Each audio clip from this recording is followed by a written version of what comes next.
देखिए, Shyamala educational and social welfare trust के द्वारा आज एक संगोष्ठी का आयोजन किया गया। और हमारा जो मेन उद्देश्य था इस संगोष्ठी के करने का, वो ये था कि शिमला में जो नशे के विरुद्ध लड़ाई है, ये आम जन की, समाज की लड़ाई बने। इसके लिए हम पिछले 6 महीने से प्रयासरत हैं। हम लगभग शिमला शहर के अंदर 2000 घरों में गए, क्योंकि हम इसका समाधान ढूंढ रहे थे। हम ये भी कह रहे हैं कि पुलिस बहुत अच्छा काम कर रही है, प्रशासन बहुत अच्छा काम कर रहा है, मगर इसका लॉन्ग टर्म समाधान क्या है? तो उसकी रिपोर्ट का भी आज विमोचन यहाँ पर हुआ।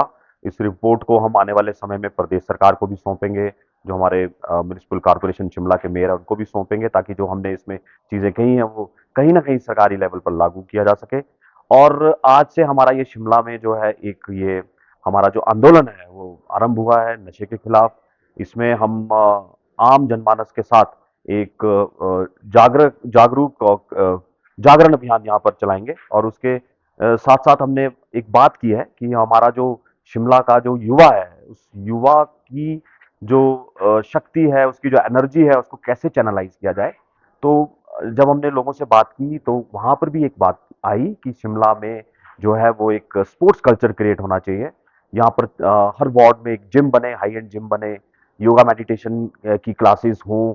इसके साथ साथ छोटे छोटे स्पोर्ट्स ग्राउंड बने, क्योंकि बहुत ज़रूरी है कि जो युवा है वो ग्राउंड्स में जाए।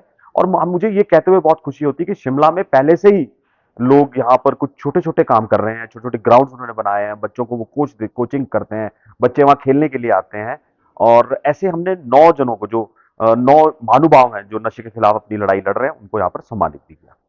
ये रिपोर्ट बहुत महत्वपूर्ण है, क्योंकि ये रिपोर्ट ऐसी रिपोर्ट है जो लगभग हम शिमला शहर के हर वार्ड में गए, मोहल्लों में गए, घरों में गए, हमने रिसर्च किया। उसकी जो फाइंडिंग्स हमारे सामने आई कि 98% जो हमारी शिमला शहर की जनता है, वो नशे जो घटनाएं हो रही हैं उससे वो दुखी हैं।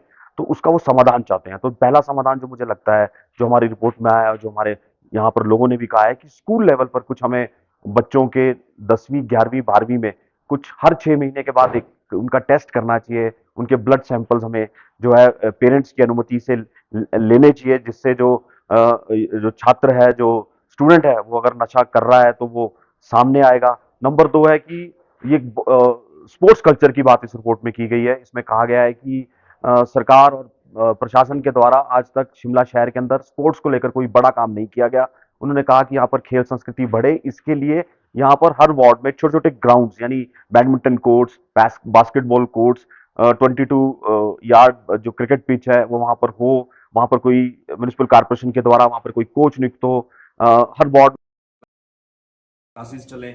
ये जो है वो उसमें हमारे सामने जो सुझाव है वो आए हैं, और वो सुझाव आज हमने माननीय राज्यपाल जी के समक्ष भी रखे हैं। और आने वाले समय में हम माननीय मुख्यमंत्री जी, हमारे जो खेल मंत्री हैं उनके समक्ष, और जो हमारे म्युनिसिपल कॉर्पोरेशन के मेयर हैं उनके समक्ष, और जो केंद्र में हमारे खेल मंत्री हैं उनके समक्ष हम इन विषयों को लेकर जाएंगे और शिमला में खेल संस्कृति की ओर बढ़ावा देंगे।